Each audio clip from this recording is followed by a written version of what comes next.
Oke, baik, kita akan mulaikan ibadah kita. Sudah ada pemberitahuan dari Warden Allen bahwa untuk masalah audio sudah fix. Ya, kita akan mulaikan. Mari kita membuka buku doa pada halaman 1. Buku doa kita, biar tidak membingungkan, kita akan kembali memakai buku doa yang lama, karena ada beberapa orang yang tidak punya buku doa di rumah, dan mungkin Warden Allen akan share screen. Tapi jika tidak ada buku doa, boleh lihat di device masing-masing.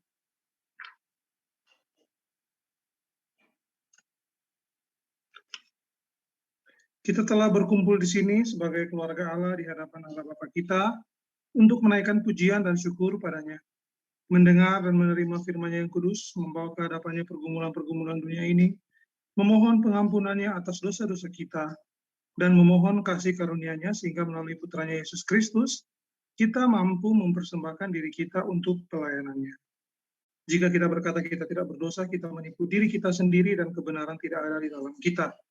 Jika kita mengaku dosa kita, Allah adalah setia dan adil, sehingga Ia akan mengampuni dosa-dosa kita dan menyucikan kita dari segala ketidakbenaran. Marilah kita mengaku dosa-dosa kita ke hadapan Allah yang Maha Kuasa. Bersama-sama. Allah yang Maha Kuasa, Bapa Surgawi, kami telah berdosa terhadap Engkau dan terhadap sesama kami, dalam pikiran, perkataan, dan perbuatan, melalui kelalaian, kelemahan, dan kesalahan yang disengaja. Kami sangat menyesal dan bertobat dari semua dosa kami. Demi Putramu Yesus Kristus yang telah mati untuk kami, ampunilah kami atas semua yang telah kami lakukan, dan karuniakanlah kami agar kami dapat melayani Engkau dalam kehidupan yang baru, bagi kemuliaan nama-Mu. Amin. Allah yang Maha Kuasa mengampuni setiap orang yang sungguh-sungguh bertobat, mengasihani kita, mengampuni dan melepaskan kita dari semua dosa kita, meneguhkan dan menguatkan kita dalam segala kebaikan, dan memelihara kita dalam kehidupan kekal melalui Yesus Kristus Tuhan kita. Amin. Saya jemput jemaat untuk berdiri. Meneguhkan dan menguatkan kita dalam segala kebaikan, dan memelihara kita dalam kehidupan kekal melalui Yesus Kristus Tuhan kita. Amin. Saya jemput jemaat untuk berdiri. Ya Tuhan, bukalah bibir kami, dan mulut kami akan memberitakan kepujian-Mu. Marilah kita menyembah Tuhan, segala pujian bagi namanya, kemuliaan bagi Bapa dan bagi Putra dan bagi Roh Kudus, seperti pada mulanya, kini, dan selamanya. Amin. Kita tetap berdiri, kita membaca Mazmur 100 dalam halaman 5. Halaman 5 dalam buku doa. Mazmur untuk korban syukur. Bersorak-soraklah bagi Tuhan, hai seluruh bumi. Beribadahlah pada Tuhan dengan sukacita. Datanglah ke hadapannya dengan sorak-sorai. Ketahuilah bahwa Tuhanlah Allah. Dialah yang menjadikan kita dan punya dialah kita, umatnya dan kawanan domba gembalaannya. Masuklah melalui pintu gerbangnya dengan nyanyian syukur. Ke dalam pelatarannya dengan puji-pujian. Bersyukurlah padanya dan pujilah namanya. Sebab Tuhan itu baik. Kasih setianya untuk selama-lamanya. Dan kesetiaannya tetap turun-temurun. Kemuliaan bagi Bapa dan bagi Putra dan bagi Roh Kudus, seperti pada mulanya, kini, dan selamanya. Amin. Silakan duduk. Kita akan membaca Alkitab untuk pagi siang hari ini.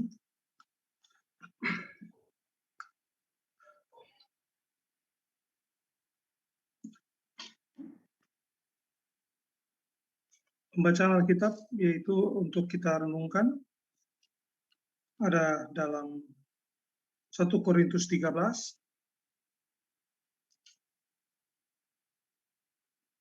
ayat 8 sampai ayat yang ke-13.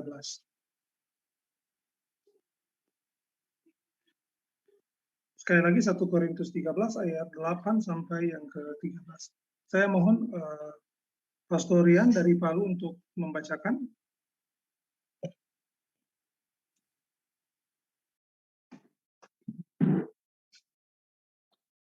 1 Korintus pasal 13 ayat 8 sampai 13. Kasih tidak berkesudahan, nubuat akan berakhir, bahasa roh akan berhenti, pengetahuan akan lenyap. Sebab pengetahuan kita tidak lengkap dan nubuat kita tidak sempurna. Tetapi jika yang sempurna tiba, maka yang tidak sempurna itu akan lenyap. Ketika aku kanak-kanak, aku berkata-kata seperti kanak-kanak. Aku merasa seperti kanak-kanak, aku berpikir seperti kanak-kanak.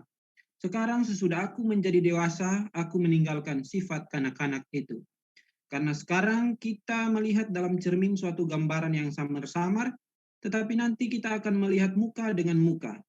Sekarang aku hanya mengenal dengan tidak sempurna, tetapi nanti aku akan mengenal dengan sempurna seperti aku sendiri dikenal.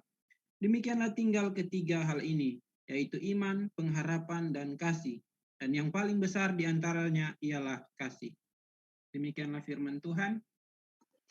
Syukur kepada Allah. Kita akan membacakan Benediktus. Saya jemput jemaat untuk berdiri. Benediktus dalam halaman 6, poin yang ke-10. Terpujilah Tuhan Allah Israel, sebab Ia melawat umat-Nya dan membawa kelepasan baginya. Ia menumbuhkan sebuah tanduk keselamatan bagi kita dalam keturunan Daud hamba-Nya itu, seperti yang telah difirmankannya sejak purbakala oleh mulut nabi-nabinya yang kudus, untuk melepaskan kita dari musuh-musuh kita dan dari tangan semua orang yang membenci kita, untuk menunjukkan rahmat-Nya pada nenek moyang kita dan mengingat akan perjanjiannya yang kudus, yaitu sumpah yang diucapkannya kepada Abraham, bapa leluhur kita, bahwa Ia mengaruniai kita supaya kita terlepas dari tangan musuh, dapat beribadah padanya tanpa takut, dalam kekudusan kebenaran di hadapannya seumur hidup kita. Dan engkau, hai anakku, akan disebut Nabi Allah yang Maha Tinggi, karena engkau akan berjalan mendahului Tuhan untuk mempersiapkan jalan baginya, untuk memberikan pada umatnya pengertian akan keselamatan yang berdasarkan pengampunan dosa-dosa mereka, oleh rahmat dan belas kasihan dari Allah kita, dengan mana Ia akan melawat kita surya pagi dari tempat yang tinggi, untuk menyinari mereka yang diam dalam kegelapan dan dalam naungan maut, untuk mengarahkan kaki kita pada jalan damai sejahtera. Kemuliaan bagi Bapa, bagi Putra, dan bagi Roh Kudus, seperti pada mulanya, kini, dan selamanya. Amin. Kita lanjut dalam pengakuan iman rasuli dalam halaman 12. Pengakuan iman rasuli halaman 12. Mari kita. Aku percaya kepada Allah, Bapa yang Maha Kuasa, Halik langit dan bumi, dan kepada Yesus Kristus, Putranya yang tunggal Tuhan kita, yang dikandung dari Roh Kudus, lahir dari anak darah Maria, yang menderita sengsara di bawah pemerintahan Pontius Pilatus, disalibkan, mati, dan dikuburkan. Ia turun ke dalam dunia orang mati. Pada hari ketiga Dia bangkit kembali. Ia naik ke surga dan duduk di sebelah kanan Sang Bapa. Ia akan datang kembali untuk menghakimi orang yang hidup dan yang mati. Aku percaya pada Roh Kudus, gereja yang kudus dan Katolik, persekutuan orang kudus, pengampunan dosa, kebangkitan orang mati, dan hidup yang kekal. Amin. Silakan duduk.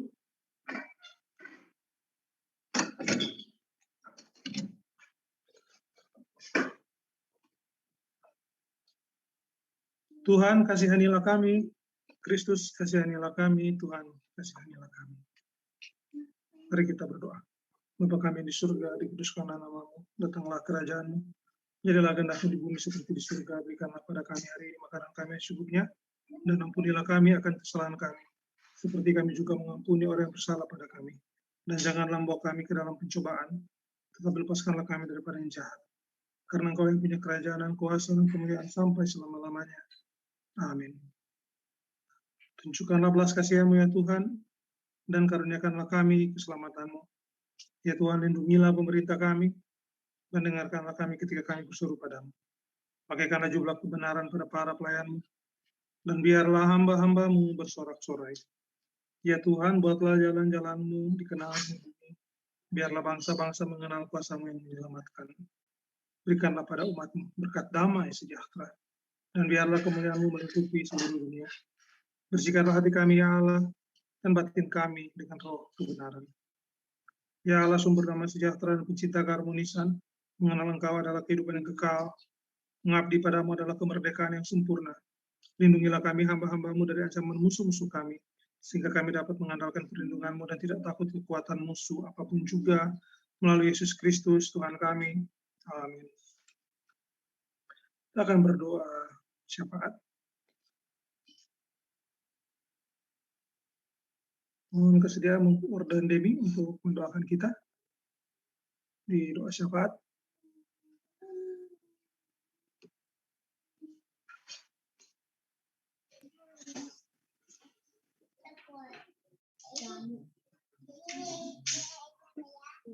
Mari kita Satu dalam doa kita berdoa.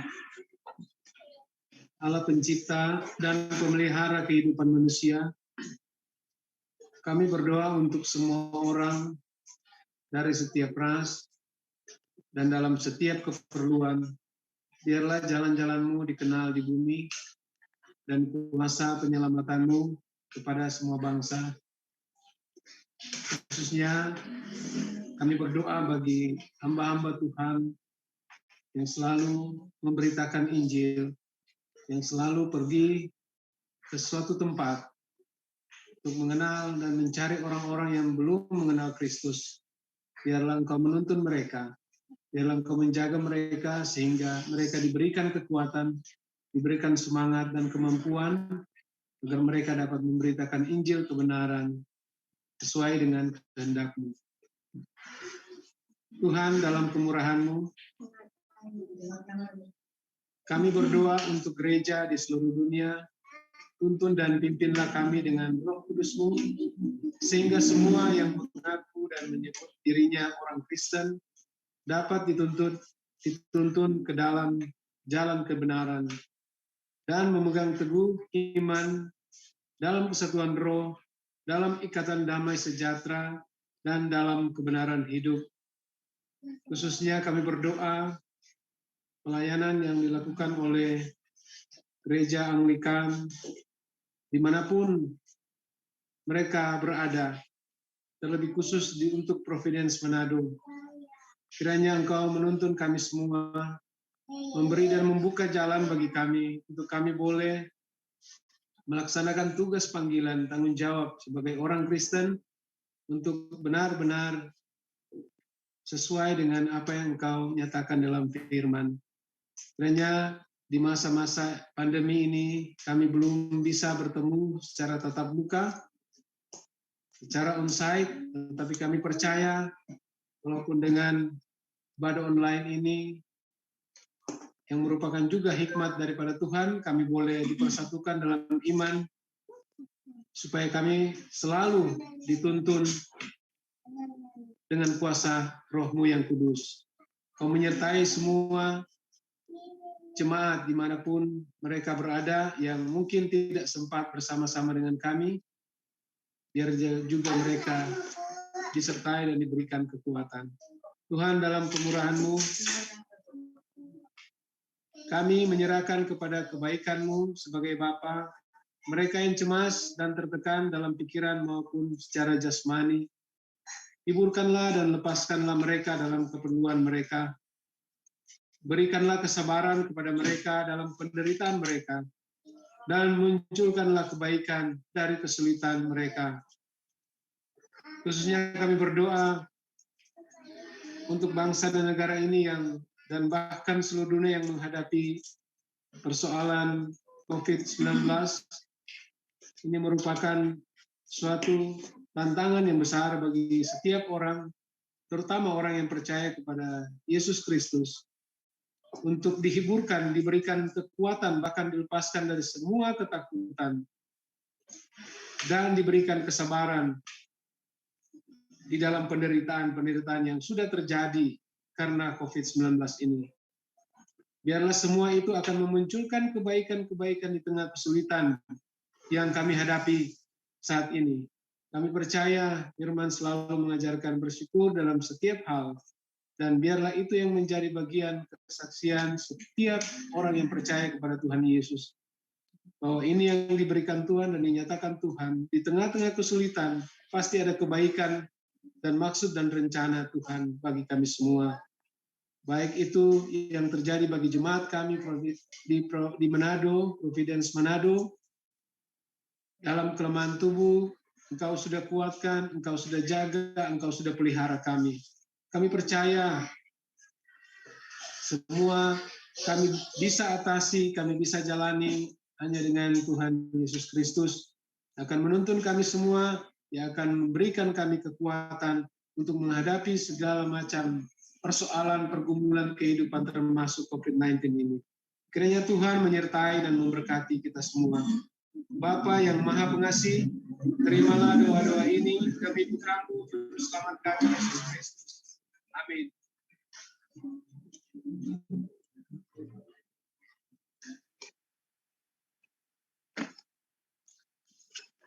Kita akan berdoa ucapan syukur bersama-sama. Mari kita berdoa. Allah Maha Kuasa Bapa yang penuh pengasihan, kami hamba-hamba-Mu yang tidak layak ini menaikkan syukur sedalam-dalamnya atas segala kebaikan-Mu dan kasih setia-Mu pada kami dan semua manusia. Kami memuji-Mu atas penciptaan akan kami, pemeliharaan dan semua berkat dalam hidup ini. Tetapi di atas semuanya, atas kasih-Mu yang tidak terukur dalam penebusan dunia oleh Tuhan kami Yesus Kristus, sarana kasih karunia dan pengharapan kemuliaan. Dan kami berdoa, berikanlah pada kami kesadaran akan kasih setia-Mu, sehingga hati kami sungguh-sungguh bersyukur, dan olehnya kami menunjukkan kemuliaan, bukan saja dengan bibir kami, melainkan juga melalui hidup kami, dengan menyerahkan diri kami untuk pelayanan-Mu dan dengan berjalan di hadapan-Mu dalam kekudusan dan kebenaran sepanjang hidup kami, melalui Yesus Kristus Tuhan kami.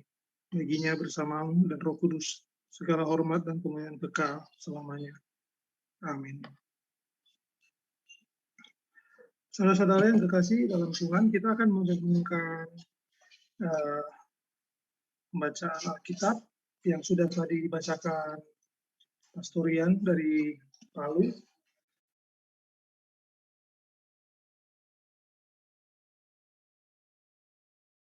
Terus 13 ayat 8 sampai 13. Nah, beberapa waktu lalu saya ada sedikit pengalaman. Ya, karena anak pertama kami, Lukas, baru masuk sekolah. Saya rasa ini pengalaman yang cukup umum untuk orang tua yang DP anak baru mulai sekolah. Apalagi orang mulai dengan sesuatu yang baru, yaitu sekolah online.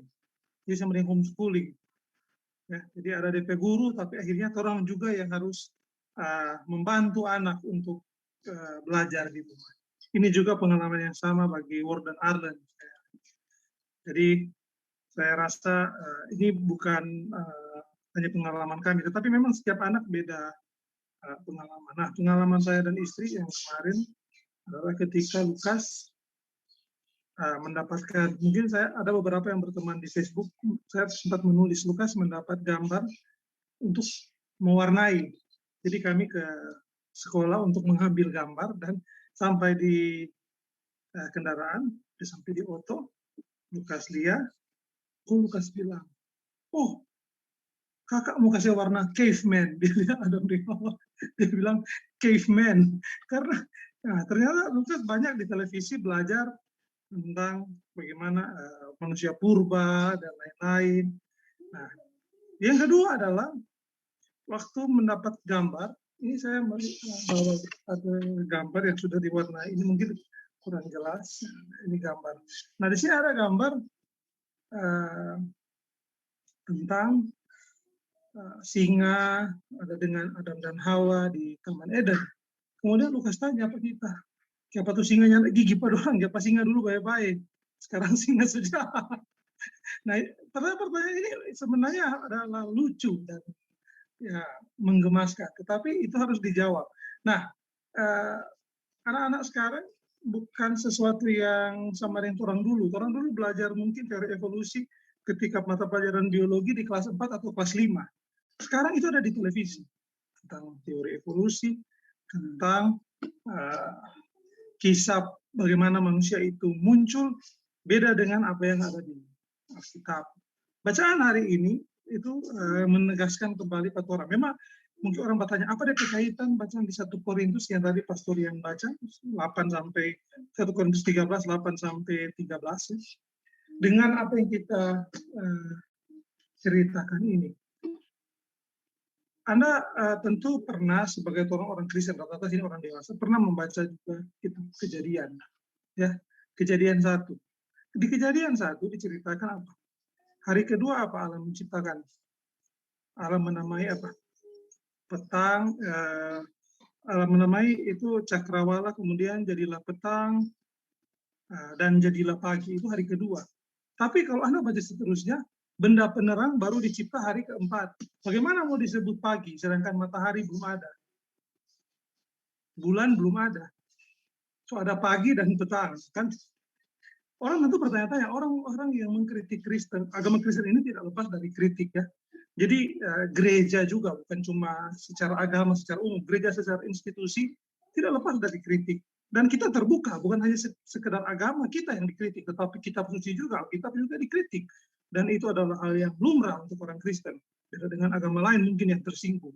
Tetapi bacaan pagi hari ini itu justru menegaskan kembali bahwa apa yang mungkin kita baca, apa yang kita pelajari, apa yang kita yakini, yakini dalam arti poin-poin kebenaran. Karena setiap orang punya standing point yang berbeda. Orang sama-sama orang Kristen.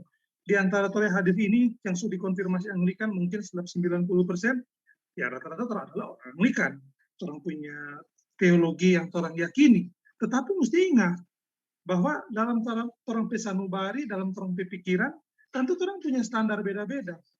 Mungkin Stanley berpikir, oh kalau begini, bolehlah kita sedikit kompromi. Kalau Pak kita, nggak bisa dikompromikan itu. Apa yang kita boleh kompromikan mungkin Borden Ireland itu sesuatu yang nggak bisa dikompromikan. Jadi beda-beda tumpe standar. Nah, makanya bacaan pada pagi siang hari ini dia bilang apa? Jadi kita baca ulang mungkin ya untuk hal-hal yang ingin kita tekankan.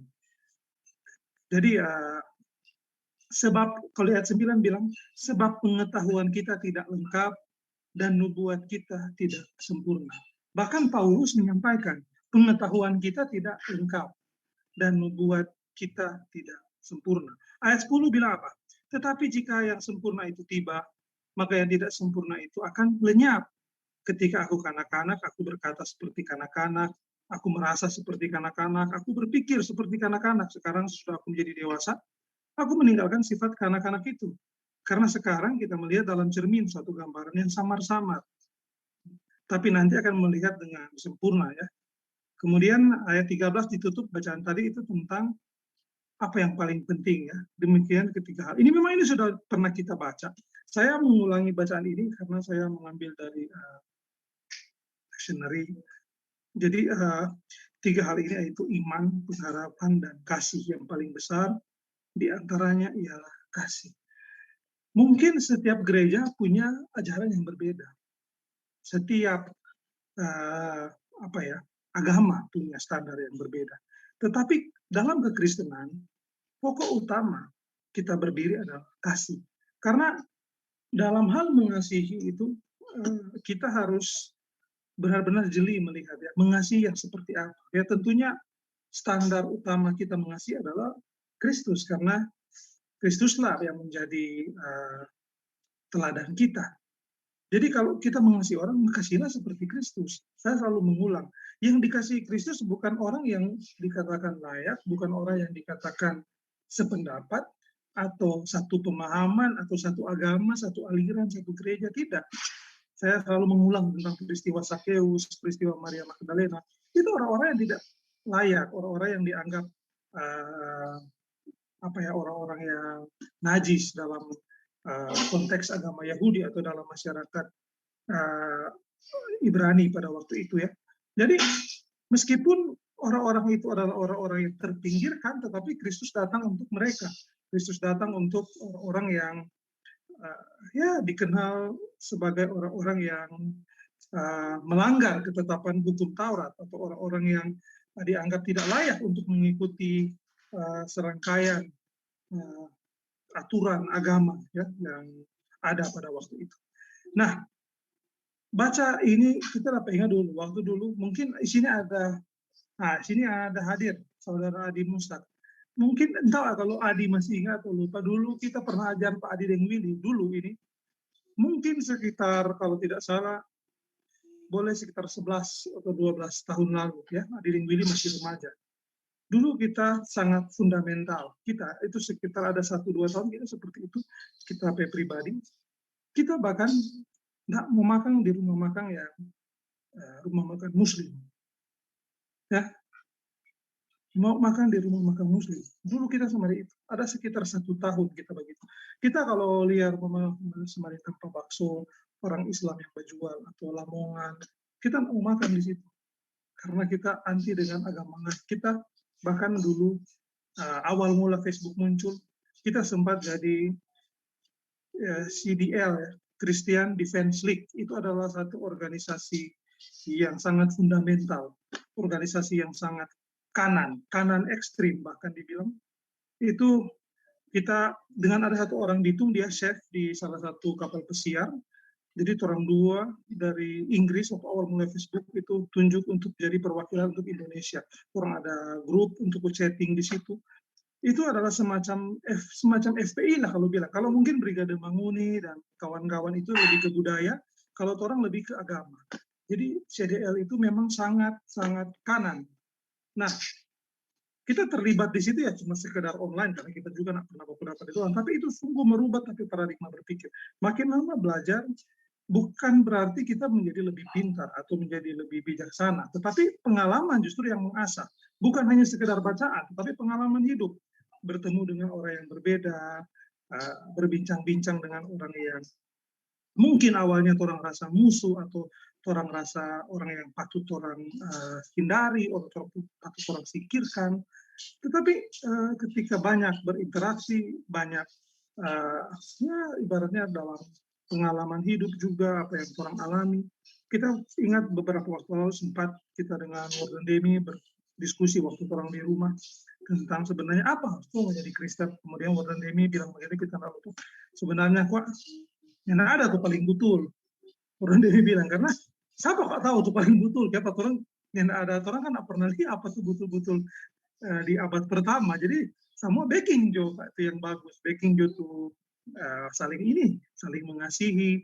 Jadi untuk sekarang standar adalah ya orang sebagai orang Anglikan ikut tradisi Anglikan, tetapi secara prinsip tentunya punya standar prinsip masing-masing dalam orang penurani.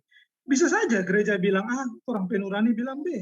Nah, orang nggak bisa bohongi, karena itu adalah kata hati. Gereja bilang bahwa oh mesti begini, institusi bilang. Kemudian orang secara pribadi punya apa ya, semacam standar yang berbeda. Itu tidak mengapa, itu adalah hal yang lumrah. Tapi orang secara biasa saya harus tunduk karena orang mau berorganisasi, karena orang mau berada dalam satu persekutuan. Tetapi kebenaran yang utama adalah sebenarnya di sini adalah bagaimana orang meneladani Kristus, terutama dalam hal mengasihi.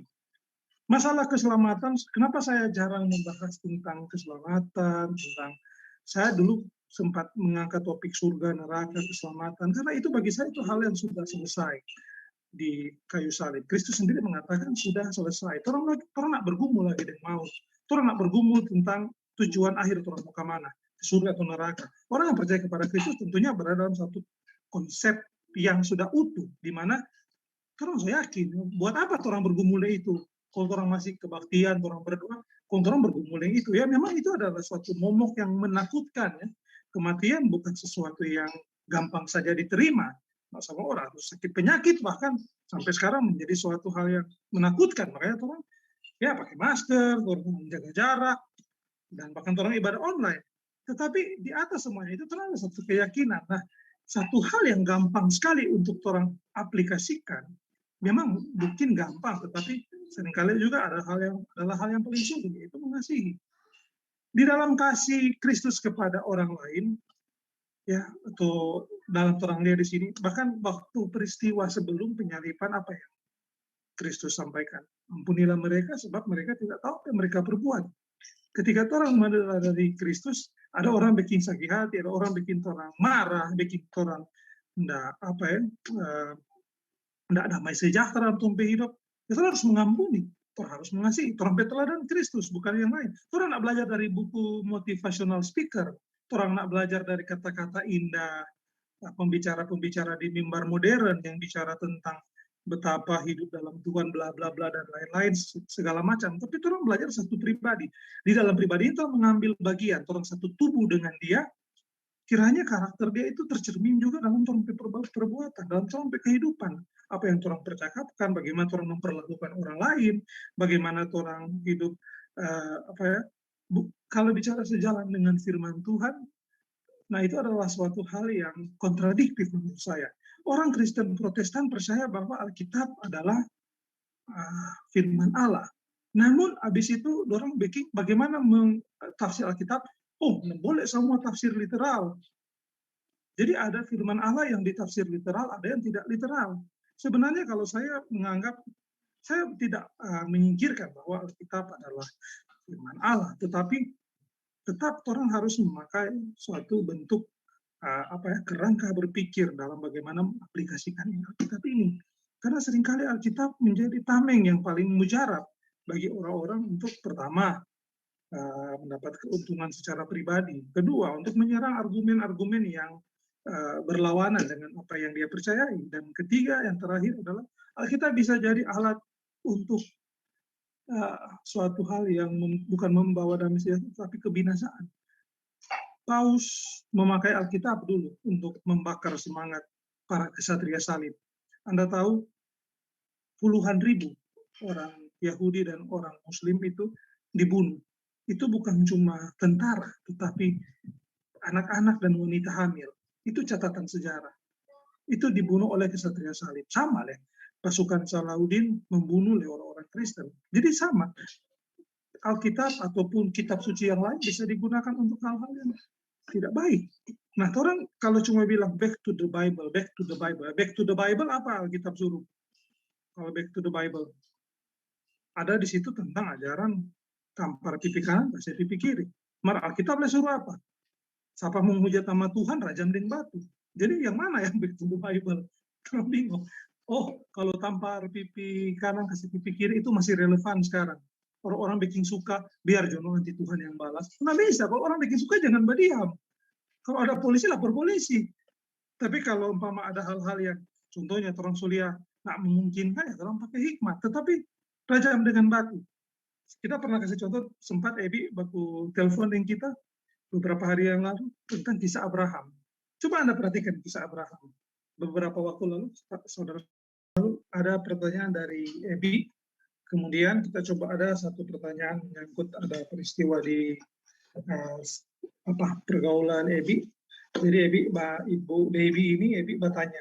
Kemudian kita kasih contoh analogi tentang kisah Abraham. Orang tahu kalau Abraham Tuhan suruh korbankan Ishak. Kemudian waktu dia mau korbankan Ishak, telah mengganti dengan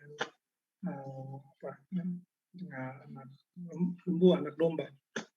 Coba itu jadi sekarang. Coba Warden Demi, Warden Arlen, Pastorian, Stanley, tiba-tiba dapat suara. Sudah jauh Pastorian dan Stanley yang belum ada anak. Umpama kita, ya, atau Warden Arlen dapat suara. Korbankan Jos. Kon tiba-tiba Warden Arlen so piika Pak Jos, semua korbankan. Berakhir di mana Warden Arlen? Akan dianggap pahlawan iman, bapak orang percaya, atau berakhir di Ratu Buisang? Orang bilang apa itu adalah delusional.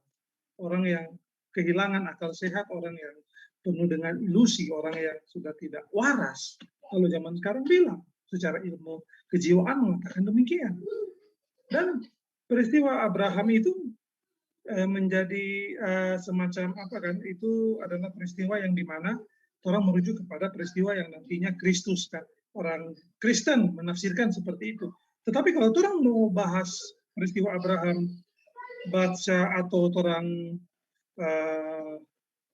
mempelajari lebih detail dari perspektif orang Yahudi, itu sungguh berbeda. Ya. Jadi, Bapak Ibu Saudara sekalian, kitab ini orang baca dan orang lihat relevansi dengan zaman sekarang. Relevansi di sini bukan berarti orang menerima semua hal-hal yang berubah di tempat zaman dan tidak ada lagi prinsip, tidak ada lagi semacam filter dan tidak ada lagi pemisahan antara apa yang baik dan benar, terang dan gelap, bukan seperti itu. Tetapi relevansi adalah bagaimana orang yang hidup di abad 21 melihat teks yang dari bahkan sebelum abad pertama, ada teks-teks yang sebelumnya seperti 5 Pentateuk ini, kita melihat dengan kacamata dan perspektif yang berbeda.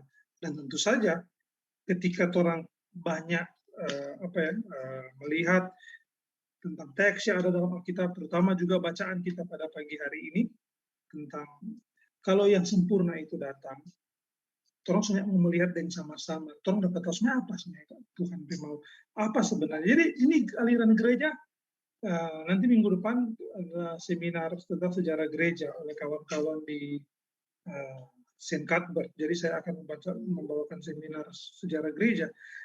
Jadi sebenarnya dari sejarah gereja orang tahu ya, tahun 500 pisah. sebaku musuh, sebaku beda ajaran, ya, Oriental, Ortodoks, dan gereja yang besar. Kemudian tahun 1054 bisa lagi, ya, tentang gereja timur dan gereja barat. Kemudian skisma besar itu. Kemudian tahun 16 reformasi. Pasca reformasi masih ada lagi gelombang kedua ketika yaitu munculnya gereja Metodis, ya, Whitefield, kemudian Wesley bersaudara.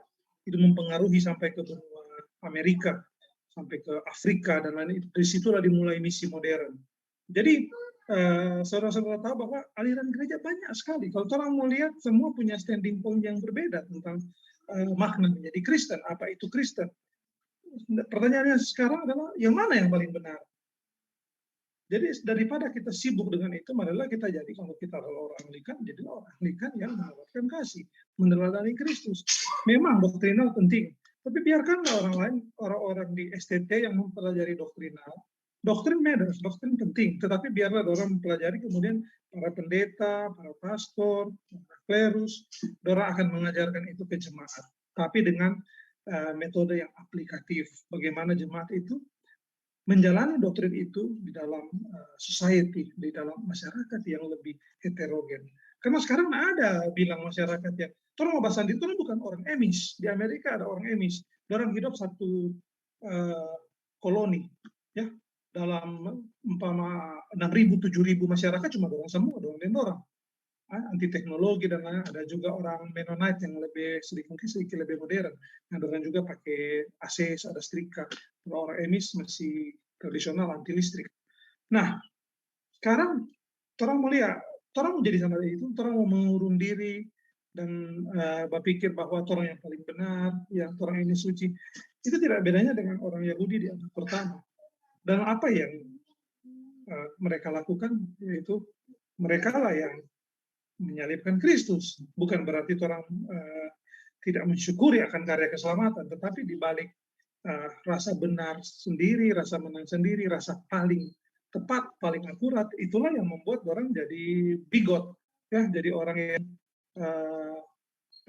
melihat orang lain itu sesat, salah, dan lain-lain. Kebenaran yang paling hakiki, ya memang orang tidak pernah akan bisa tahu. Karena Alkitab, apakah Alkitab sekarang pertanyaan, apakah Alkitab penuh kontradiktif? Ya memang, penuh kontradiktif. Bahkan nggak usah bilang Alkitab, Injil, 4 Injil itu catatannya beda-beda. Ya karena dari 4 penulis yang berbeda. Jadi orang harus akui punya, dan bahkan dicatat, bahkan ada yang paling awal mungkin Injil Markus kalau salah, paling awal ditulis. Ya, Markus atau Matius, kita selalu lupa. Itu bahkan 15 tahun sesudah Kristus naik ke surga. Sesudah Kristus naik ke surga, 15 tahun kemudian baru Injil yang paling awal itu dicatat. Jadi apa yang orang pelajari dari Injil? Yaitu bagaimana orang menerapkan kasih. Mengasihi itu tidak ada ruginya, ya, tidak ada ruginya. Kalau orang mengasihi dengan tulus, justru orang yang mendapat, bukan memberi sebenarnya, tetapi mendapatkan. Karena orang dapat damai sejahtera, orang dapat suatu kepuasan batin dan teristimewa, orang mendapatkan sesuatu yang tidak bisa dibeli dengan uang, rasa sukacita yang dimana orang boleh benar-benar menerapkan akan apa yang Kristus inginkan. Kristus inginkan, apakah orang bikin gereja, bikin gedung, atau apakah orang bikin pawai di jalan besar-besar, bikin KKR spektakuler, altar call, dan lain-lain. Apakah Kristus inginkan orang semacam bikin satu yayasan super besar untuk membikin semacam organisasi nirlaba Kristen dan lain-lain? Bukan seperti itu. Yang diinginkan cuma apa? Baku saling taruh kira, baku ibarat baku perhatikan, dan tidak ada yang mengutamakan dirinya yang lebih utama daripada orang lain. Jadi saling melihat keperluan orang lain. Kekristenan itu komunal, ya. Jadi makanya minggu lalu saya sampaikan, tidak bisa seorang menjadi Kristen kemudian dia individualistis. Karena Kristenan baru baca Rita Jo apa? Satu tubuh. Berbeda-beda anggota, satu tubuh. Berarti apa? Dia itu satu kesatuan tapi terdiri dari banyak bagian. Jadi kalau orang berpikir Kristus, makanya saya sangat tidak setuju dengan menjadikan Kristus juru selamat pribadi. Karena itu tidak ada di Alkitab.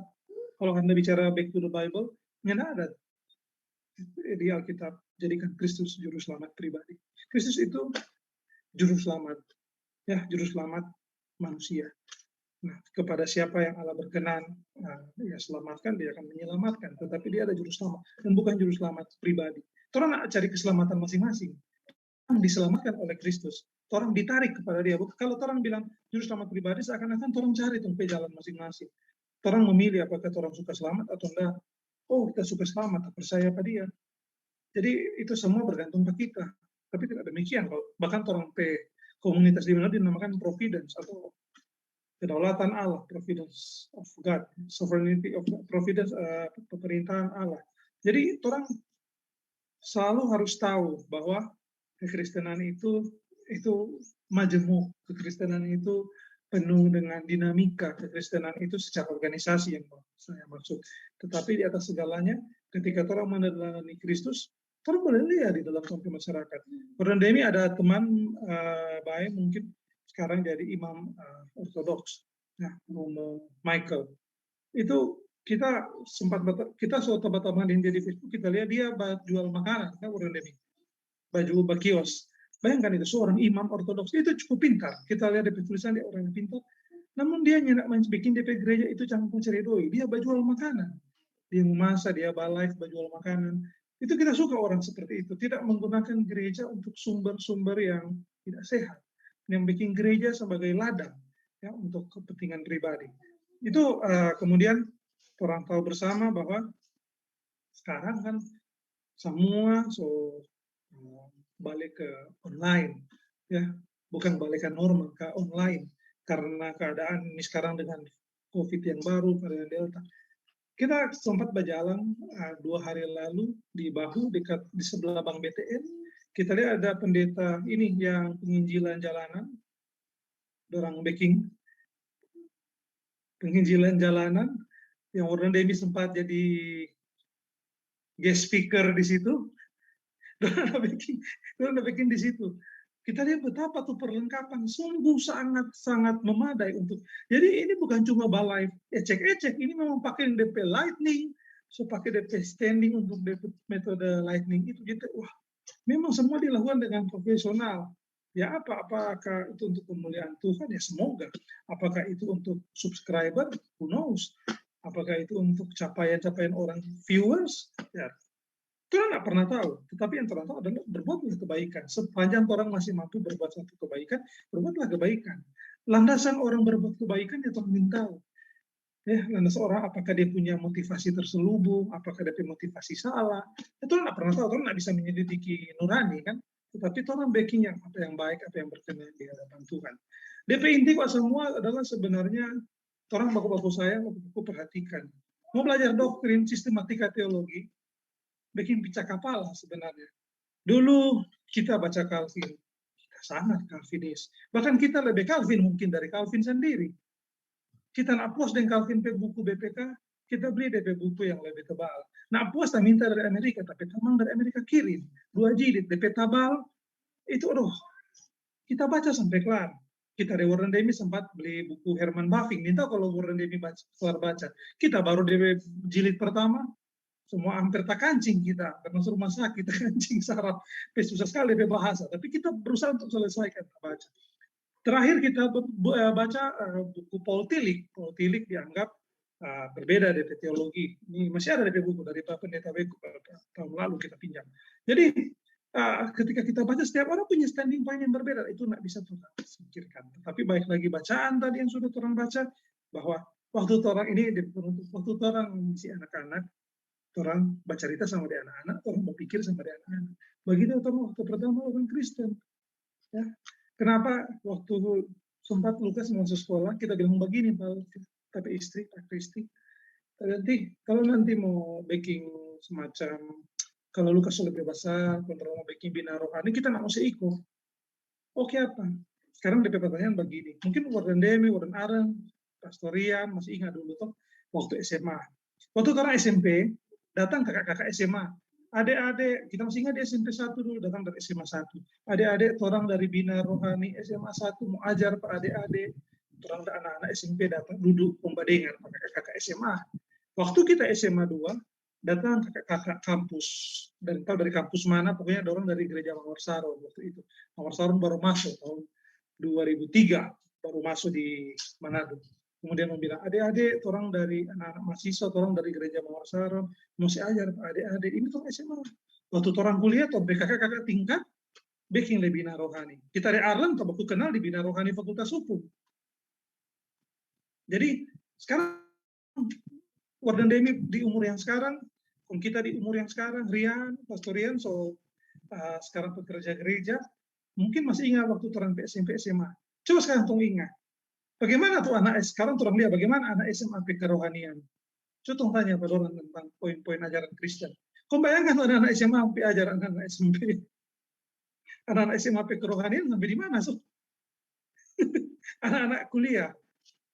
Ketika orang masih dari anak kampus sekarang, mungkin pastorian karena sudah belajar teologi, SDH, ketika waktu dapat anak semester 1, ketika didiskusi berapi-api, bahkan cenderung marah-marah, orang kan paling cuma mau senyum, betul enggak? Karena orang tahu ya, orang pernah orang alami, orang dulu alami. Kenapa? Waktu orang anak-anak, orang baca cerita sama di anak-anak, orang karakter sama dengan anak-anak. Ribut sekarang, besok bermain sama-sama ulang.